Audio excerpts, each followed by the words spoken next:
El día de hoy está convocado para una pequeña exposición que conversa sobre los regímenes tributarios y algunos otros asuntos de interés que considero vigentes en estos instantes.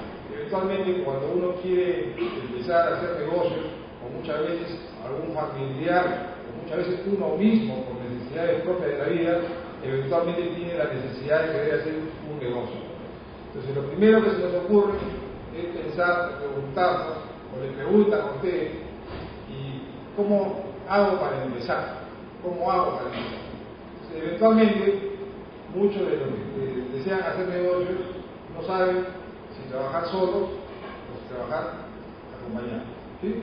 Este tipo de idea lo que nos lleva es a adoptar una forma, entre comillas, frente a la sociedad para ejercer el acto comercial, básicamente, ¿no? Y eventualmente nosotros podemos trabajar a título individual, ¿no? Lo que se conoce digamos, en el ambiente como la empresa unipersonal.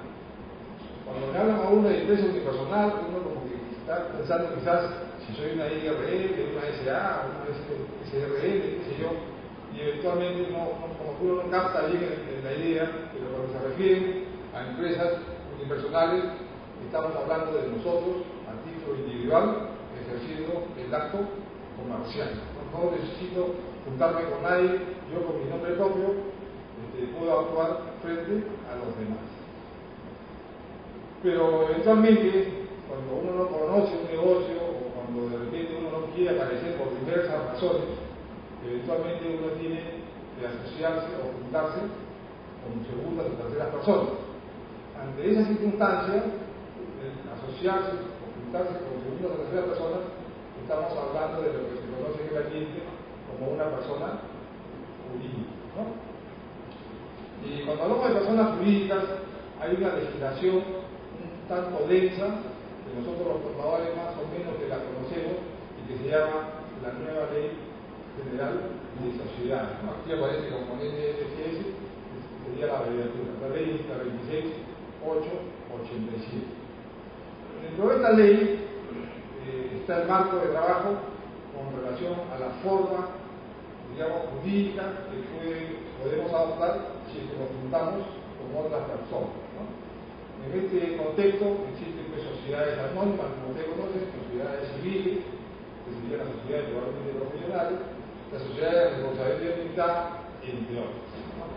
En estas sociedades, básicamente la característica es que nos juntamos dos o más personas y estamos calificados como personas jurídicas. Hay una excepción de una persona jurídica que no se junta con otra, sino que trabaja a título individual.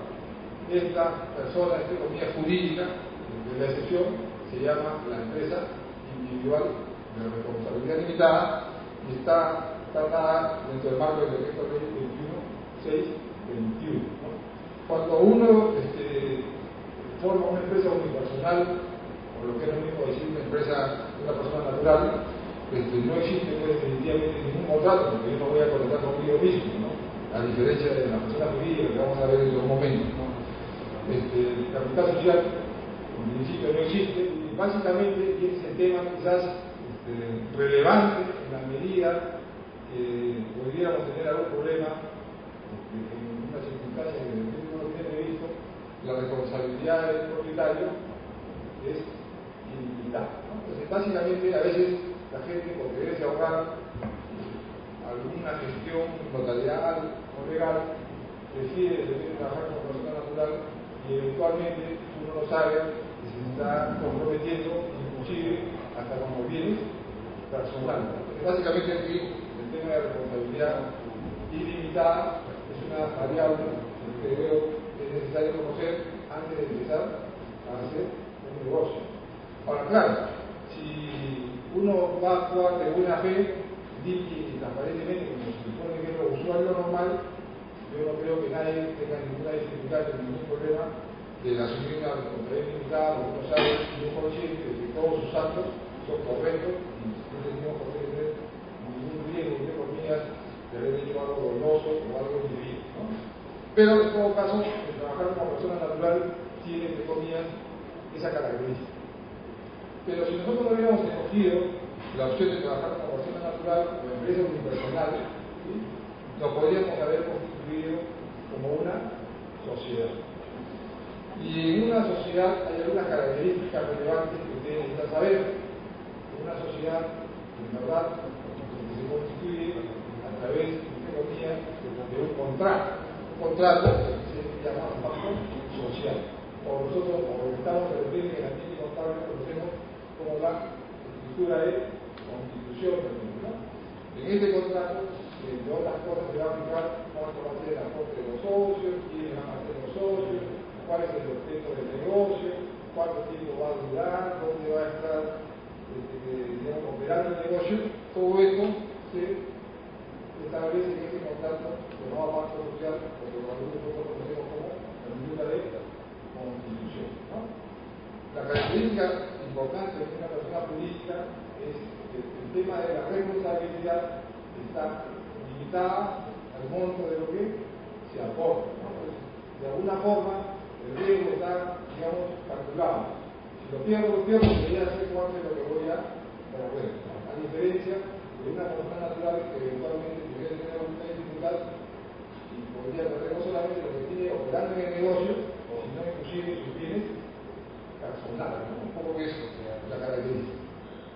Todo este tema tiene un grupo, ¿no?, que es la administración tributaria.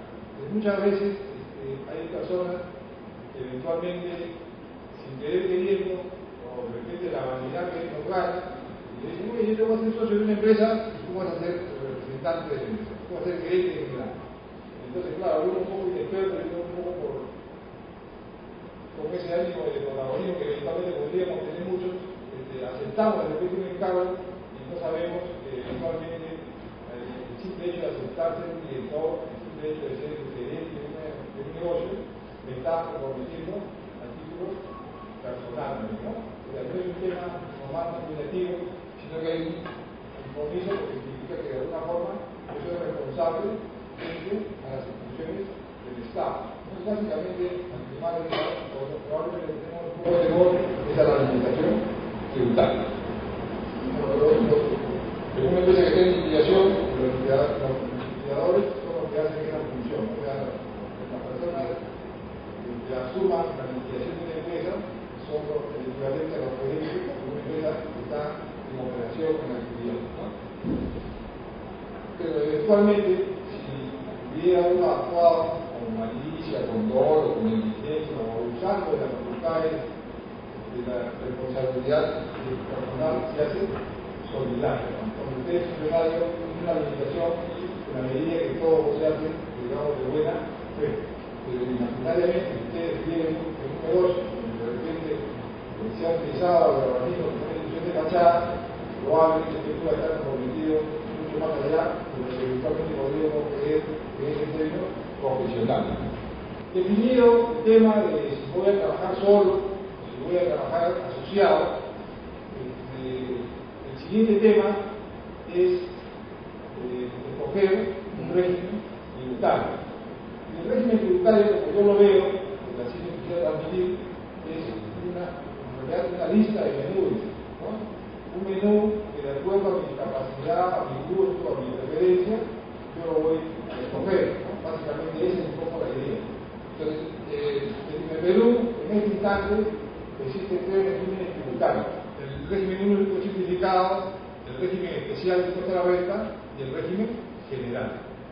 Estos tres regímenes están focalizados básicamente por tipo, digamos, o volumen de negocio, ¿no? Básicamente, el régimen único simplificado y el régimen especial están dirigidos en el fondo para negocios entre medianos y pequeños. Y el régimen general, en principio, estaría previsto para empresas medianas y grandes, ¿no? El régimen único simplificado es un régimen que tiene algunas características. Eventualmente, uno quisiera empezar a hacer un negocio y no quiere constituir una empresa, entonces eventualmente uno como persona a título individual también puede hacer acto comercial. Y una de las opciones que tiene una persona natural es acogerse al régimen único simplificado. Este régimen está focalizado básicamente para personas naturales, ¿no? Personas naturales o personas que, entre comillas, ejercen un oficio eventualmente, ¿no? Este tipo de personas simplemente tienen que, entre comillas, escoger esta opción y deben de saber que su facturación en un año no puede ser mayor a 360.000 soles, lo que da 30.000 soles mensuales. Entonces, si yo tuviera un negocio y pienso que todos los meses no voy a vender más de 30.000 soles, se podría hacer esta una opción que yo a título individual podría escoger. La otra característica es que si yo quiero acogerme a este régimen, que tiene seguramente algunos beneficios que lo vamos a ver en un momento, otra característica es que yo debo contar solamente con un solo local, ¿no? Y los bienes con los que yo puedo disponer no pueden ser mayores a 70.000 soles, sin incluir activos fijos y vehículos, ¿no?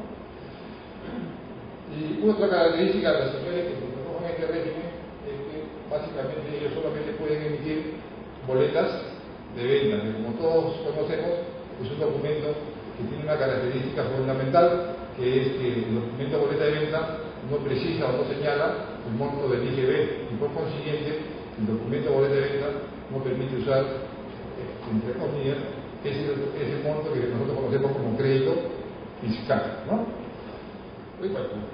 Los señores que están en el régimen libre simplificado, como les decía, no tienen la obligación de llevar contabilidad, pero cuando decimos no tienen la obligación, no significa que esté prohibido. O sea, si la persona deseara, podría tranquilamente llevarlo, pero en esencia, desde la perspectiva fiscal, no hay la obligación de llevar contabilidad.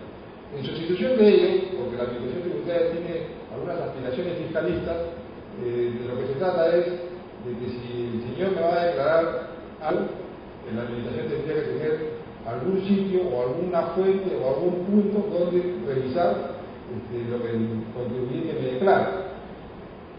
Esa fuente serían básicamente los archivos documentales tanto de las ventas como de las compras del contribuyente, ¿no?